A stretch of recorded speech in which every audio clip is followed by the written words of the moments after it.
अस्सलामुअलैकुम। SMTV global के साथ मैं हूं आमना अनफाल। सबसे पहले न्यूज़ हेडलाइंस।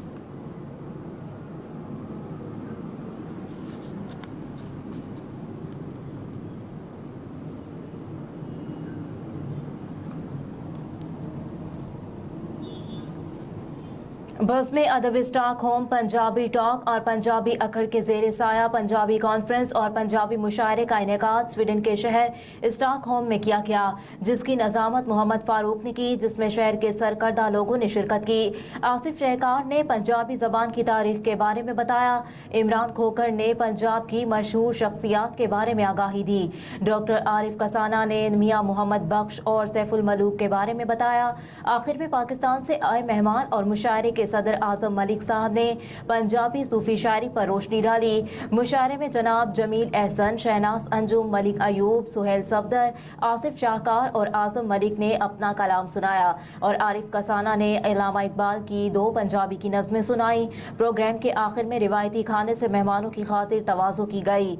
रिपोर्ट नुमाइंदा खुसूसी SMTV global, Stockholm, Arshad मुल्तानी।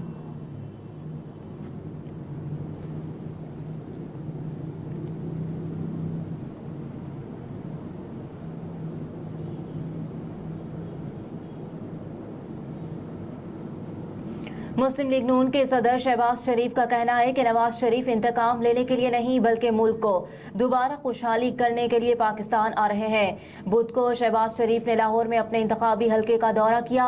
इस मौके पर कारकुनों की जानिब से उनका पुरतपाक इस्तकबाल किया गया।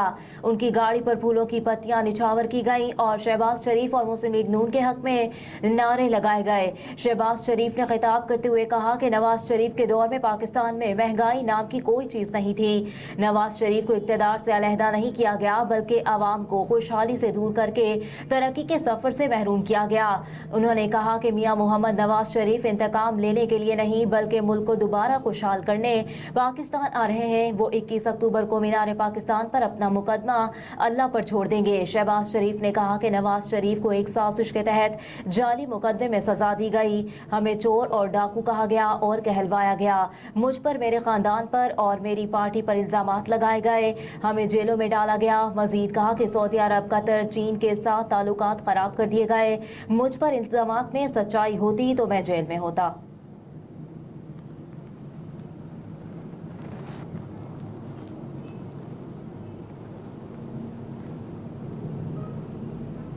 9 मई के हमलों का मकसद आर्मी चीफ को ओहदे से हटाना था। उस्मान डार का सियासत छोड़ने का ऐलान।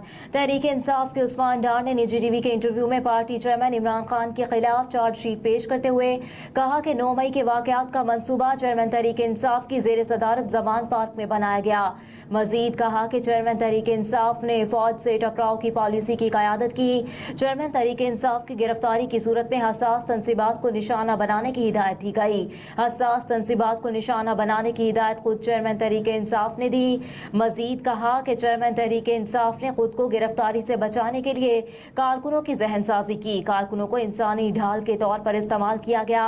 मजीद बोले कि तहरीक इंसाफ का अक्टूबर 2022 में लॉन्ग मार्च जनरल आसिम मुनीर की बतौर आर्मी चीफ तैनाती रुकवाने के लिए किया गया था। उस्मान डार ने कहा कि 9 मई का वाकया एक दिन में रोनुमा नहीं हुआ। हमारी मरकजी हुकूमत खत्म होने के बाद 2 ग्रुप बन गए थे। एक ग्रुप में मुराद सईद, आजम सवाती, हमाद असर, फरूख हबीब थे। ये ग्रुप टकराव की सियासत पर यकीन रखता था।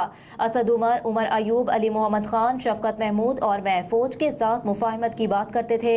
कहा कि जिस तरह इदारों पर हमले हुए उसके बाद PTI की बुनियादें हिल गई। चेयरमैन तहरीक इंसाफ ने गिरफ्तारी से बचने के लिए ह्यूमन शील्ड को इस्तेमाल किया। चेयरमैन तहरीक इंसाफ ने रियासत मुखालिफ बयानियों को सपोर्ट किया। 9 मई हमलों का मकसद फौज पर दबाव डालकर जनरल आसिम मुनीर को ओहदे से हटाना था।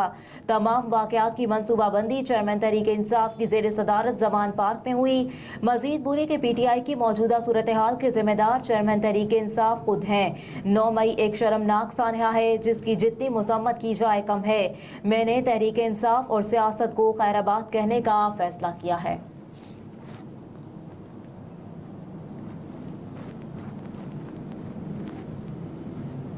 चमन बॉर्डर क्रॉसिंग पर अफगान मुहाफिज की पैदल जाने वालों पर फायरिंग, 2 पाकिस्तानी शहीद। पाक अफगान सरहद पर चमन बॉर्डर क्रॉसिंग पर अफगान मुहाफिज ने फायरिंग करके 2 पाकिस्तानी शहीद कर दिए। पाक फौज के शोबा ताल्लुकात आमा ISPR के मुताबिक पाक अफगान सरहद पर बाब दोस्ती पर तैनात अफगान मुहाफिज ने पाकिस्तान से अफगानिस्तान जाने वालों पर फायरिंग की। ISPR ने बताया कि अफगान मुहाफिज ने बिला इश्तियाल फायरिंग पैदल जाने वालों पर की, जिसके नतीजे में 12 साल के बच्चे समेत 2 पाकिस्तानी शहरी शहीद हो गए। ISPR के मुताबिक फायरिंग से एक और पाकिस्तानी बच्चा जख्मी हो गया। ISPR ने कहा कि पाकिस्तानी फौजियों ने मुसाफिरों की मौजूदगी की वजह से तहम्मुल का मुजाहरा किया और किसी बड़े नुकसान से बचने के लिए कोई फायरिंग नहीं की। ISPR के मुताबिक जाँ बहक होने वालों की लाशों को DHQ अस्पताल चमन मुंतकिल कर दिया गया, जबकि जख्मी बच्चे DHQ अस्पताल में जेर इलाज हैं। ISPR ने बताया कि अफगान हुकाम से मुजरिम को पकड़कर पाकिस्तानी हुकाम के हवाले करने और ऐसे गैर जिम्मेदाराना इकदाम की वजह जानने के लिए राब्ता किया गया है। ISPR के मुताबिक तवक्को है अफगान उबूरी हुकूमत अपने सिक्योरिटी एहलकारों को कंट्रोल करेगी और मुस्तकबिल में इस तरह के वाकयात से बचने के इकदाम करेगी। पाकिस्तान मुस्बत और तामीरी 2 तरफा ताल्लुकात में अपना किरदार अदा करने के लिए पुरअज़्म है। ISPR ने कहा कि इस तरह के नाखुशगवार वाकयात से संजीदा कोशिशों को नुकसान पहुँच सकता है।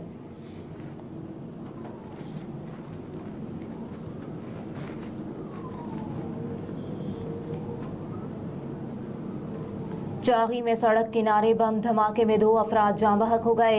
लिवीज हुकाम के मुताबिक दिलबदीन से 60 किलोमीटर दूर पाक अफगान सरहदी इलाके में वाक़े चागी बाजार में सड़क किनारे नस्ब बारूदी मवाद फटने से इस वक्त धमाका हुआ जब एक गाड़ी वहां से गुजर रही थी। लिवीज हुकाम के मुताबिक धमाके के नतीजे में 2 अफराद जाँ बहक जबकि 3 जख्मी हो गए।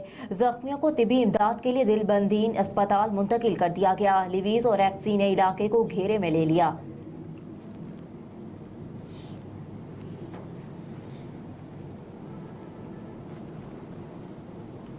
SP से बदतमीजी का इल्जाम, सेक्रेटरी लाहौर बार के खिलाफ मुकदमा दर्ज। लाहौर पुलिस ने सुप्रिंटेंडेंट ऑफ पुलिस से बदतमीजी, सरकारी राइफल छीनने और यूनिफॉर्म फाड़ने पर secretary Lahore bar association Umar Waqas Waraich के खिलाफ इंसदादी दहशतगर्दी एक्ट की दिफात के तहत मुकदमा दर्ज कर लिया। मुकदमा थाना इस्लामपुरा में इंस्पेक्टर असद महमूद कुरैशी की मुद्दत में दर्ज किया गया। मुकदमे में उमर वकास वड़ाइच के 15 से 20 नामालूम वकला साथी भी नामजद किए गए हैं। मुकदमे में कार्य सरकार में मुदाखलत, यूनिफॉर्म फाड़ने और सरकारी राइफल छीनने की दफात शामिल की गई हैं। सेक्रेटरी लाहौर बार उमर वकास ने गुज़िश्ता रोज SP इन्वेस्टिगेशन सिटी डॉक्टर रजा तनवीर के साथ सेशन अदालत में बदतमीजी की थी। इस वाक़े की वीडियो भी सोशल मीडिया पर वायरल हुई थी।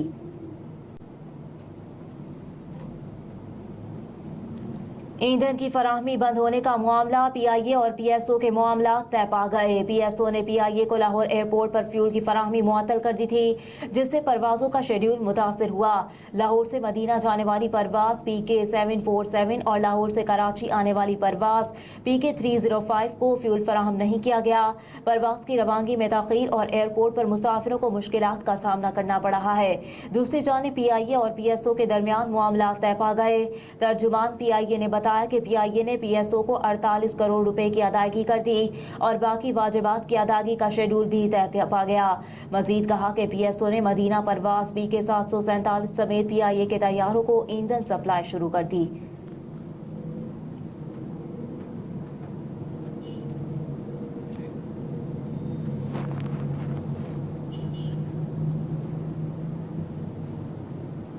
लाहौर से मदीना PIA के परवाज में ताखीर, ड्यूटी टाइम खत्म होने पर अमला चला गया। कौमी एयरलाइंस की लाहौर से मदीना मुनव्वरा की परवाज PK 747 5 घंटे से ज़ायद ताखीर का शिकार रही और परवाज की रवानगी के इंतजार में तैयारे के फ़ज़ाई अमले का ड्यूटी टाइम खत्म हो गया, जिसके बायस मुसाफिरों को मजीद इंतजार करना होगा। ख्याल रहे कि लाहौर से मदीना PIA की परवाज को बुध की शाम 6 बजे रवाना होना था। तहम PSO की जानिब से PIA के तैयारे को तेल की फराहमी से इनकार की वजह से परवाज वक्त पर रवाना ना हो सकी। 5 घंटे बाद PSO से मामला तय पा जाने के बाद परवाज PK 747 समेत PIA के दीगर तैयारों को ईंधन सप्लाई शुरू हो गई।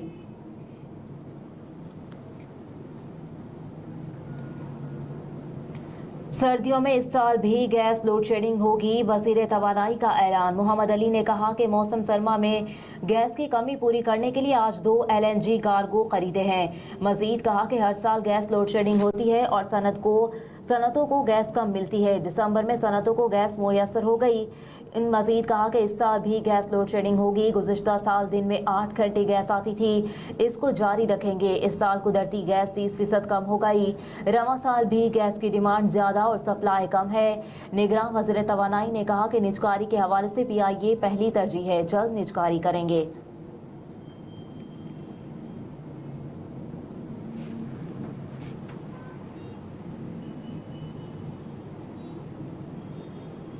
क्रिकेट वर्ल्ड कप का मेला आज से सजेगा। पहला मुकाबला इंग्लैंड और न्यूजीलैंड के दरमियान होगा। इवेंट की 10 टीमों को एक दूसरे से खेलना होगा, जिसमें से 4 इब्तदाई पोजीशंस हासिल करने वाली टीमें सेमीफाइनल्स में जगह बनाएंगी।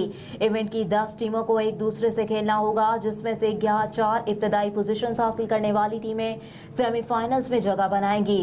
इस वर्ल्ड कप का इफ्तिताही मैच आज जुमेरात को पिछले मेगा इवेंट की दिफाई champion England winner up New Zealand के दरमियान अहमदाबाद के नरेंद्र मोदी स्टेडियम में खेला जाएगा। इत्तेफाक से वनडे क्रिकेट में दोनों टीमें आदाद-ओ-शुमार के लिहाज से बराबर हैं। इंग्लैंड और न्यूजीलैंड ने आपस में 95 वनडे मैचेस खेले हैं। दोनों ने 44-44 मुकाबलों में फतह समेटी है। 3 मैच टाई रहे, जबकि 4 का कोई नतीजा नहीं निकल सका। इसके अलावा वर्ल्ड कप मुकाबलों में भी दोनों टीमें फतह के एतबार से बराबर हैं। इनके दरमियान अब तक 10 मैचेस हुए हैं और दोनों ने 5-5 मैचेस में कामयाबी समेटी। अलबत्ता अहमदाबाद जहां ये मैच होगा, न्यूजीलैंड का इंग्लैंड के खिलाफ पलड़ा भारी है, जिसने 1996 के वर्ल्ड कप के ग्रुप मैच में इंग्लिश टीम को 11 रन से मात दी थी। आज वर्ल्ड कप का इफ्तिताही मैच पाकिस्तानी वक्त के मुताबिक दोपहर 1:30 पर शुरू होगा। इस वर्ल्ड कप का इफ्तिताही मैच जुमेरात को पिछले मेगा इवेंट की दिफाई चैंपियन इंग्लैंड और विनर अप न्यूजीलैंड के दरमियान अहमदाबाद के नरेंद्र मोदी स्टेडियम में खेला जाएगा। इत्तेफाक से वनडे क्रिकेट में दोनों टीमें आदाद-ओ-शुमार के लिहाज से बराबर हैं। आज वर्ल्ड कप का इफ्तिताही मैच पाकिस्तानी वक्त के मुताबिक दोपहर 1:30 पर शुरू होगा। हेडलाइंस आप जान चुके। न्यूज़ स्टूडियो से फिल वक्त इतना ही। आप देखते रहिए SMTV ग्लोबल।